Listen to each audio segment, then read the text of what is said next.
EVM को कैसे check करें, ये हमारा बड़ा पहला पक्ष होना चाहिए।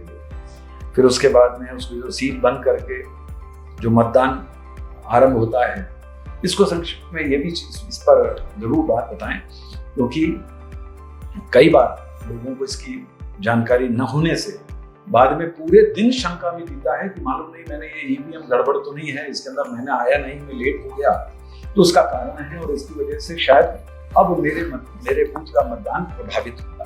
तो इस बारे में आप बताना चाहें ताकि लोग, हमारे साथी जो हैं, इस पर विशेष ध्यान दें। बिल्कुल, सबसे महत्वपूर्ण मुद्दा है जब हमारा बूथ एजेंट सवेरे पहुंचता है, उस समय में उसके पास में कई प्रकार की जानकारी जो पार्टी प्रत्याशी द्वारा दी जाती है, उसमें एक पेपर दिया जाता है, एक कागज दिया जाता है, उसमें यह लिखा हुआ होता है कि आपके मतदान केंद्र पर इस नंबर की ईवीएम आई है, इस नंबर का वीवीपीएट आया है, और यदि ये मशीन खराब हो जाती है तो रिजर्व ईवीएम कौन सी है, उसके नंबर क्या है, उन सबका भी उल्लेख पहले से ही हमें कर दिया जाता है जब हमें अपना चुनाव का बस्ता दिया जाता है। तो जब हम सबसे पहले जाएं, जो सवाल है कि हम ईवीएम को चेक कैसे करें, तो सबसे पहले चेक करने के लिए हमें यही करना होगा कि पहले हम उन नंबरों का मिलान कर लें कि वास्तव में ये वही ईवीएम है जिसका उल्लेख किया गया है। मान लीजिए ईवीएम के नंबरों में यदि कोई परिवर्तन आता है तो उसकी शिकायत हमें सबसे पहले करना होगी कि जिस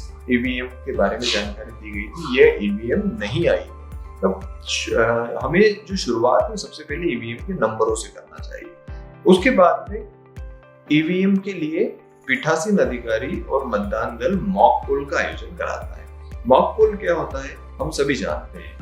मॉक पोल का अर्थ ये होता है कि कहीं ईवीएम में, जैसे कि अक्सर आशंका प्रकट की जाती है कि ईवीएम में पहले से ही वोट डाले हुए थे और हम लोगों ने उसे चेक नहीं किया, इसलिए हमें इतने वोट से हार गए, वरना हमें तो वोट पूरे के पूरे मिलना थे। तो उसके लिए मॉक पोल का आयोजन किया जाता है।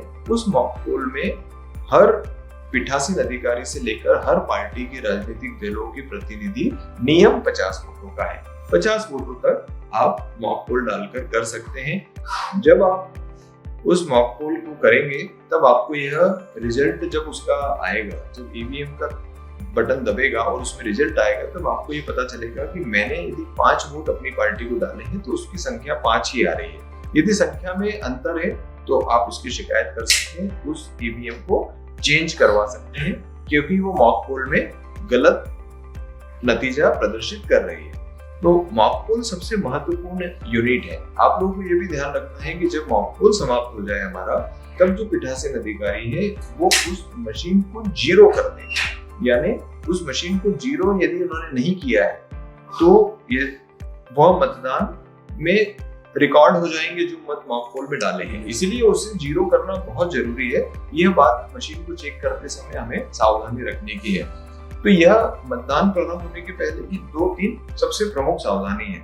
उसके साथ साथ में जब मशीन का मॉक पोल हो जाता है, मतदान शुरू हो जाता है, जीरो का बटन दब जाता है, जब उसमें वोट डालना शुरू होते हैं उसके साथ साथ में ही एक बूथ का रजिस्टर होता है। उस बूथ रजिस्टर को भी आप चेक करें कि कहीं उसमें तो कुछ एंट्रियां पहले से नहीं कर दी गई हैं किसी प्रकार की मतदाताओं की।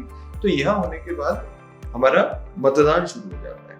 मतदान शुरू होने के पहले पूरी मशीन को एक बार फिर से सील किया जाता है और वो जो सील किए हैं उन पर हमारे साइन करवाए जाते हैं। तो हमें यह ध्यान रखना है कि पहले हमें सुबह जाना है, जाने के बाद में नंबर चेक करने हैं, नंबर चेक करने के बाद मॉक पोल करवाना है, फिर उसे जीरो करवाना है। जीरो करवाने के बाद में सारी सील होगी मशीन है, उसके ऊपर अपने हस्ताक्षर करने हैं और उसके बाद में अपने क्रम पर, चूंकि कांग्रेस एक राष्ट्रीय दल है इसलिए उसे बैठने का स्थान पहले नंबर पर है। आप वहां पे यदि पहले पहुंच जाते हैं, विपक्षी दल भी राष्ट्रीय दल है लेकिन जो पहले पहुंच जाएगा फिर उसका 1 नंबर पर बैठने का अधिकार होता है। आप 1 नंबर का स्थान अपना संभाल लें, सबसे पहला वोट अपना डालें ताकि आपकी ईवीएम और वीवीपीएट दोनों चेक हो जाए कि हमने जिससे मत डाला है वो स्क्रीन पे ठीक काम कर रही है। और उसके साथ सबसे महत्वपूर्ण बात यह है कि हर 2 घंटे के अंतराल में पीठासीन अधिकारी अंदर जाकर ईवीएम के सारे फंक्शन ठीक से काम कर रहे हैं या नहीं कर रहे हैं उसे चेक करता है। जब जब पहुंच जाए तब आप लोग उनके साथ में जा सकते हैं और देख सकते हैं कि वास्तव में ईवीएम के जो सारे कार्य हैं वो ठीक प्रकार से काम हो रहे नहीं हो रहे। तो मतदान प्रारंभ करने के पहले ये 3-4 महत्वपूर्ण बातें हैं जिसे आप और हम सब लोगों को ध्यान में रखना है।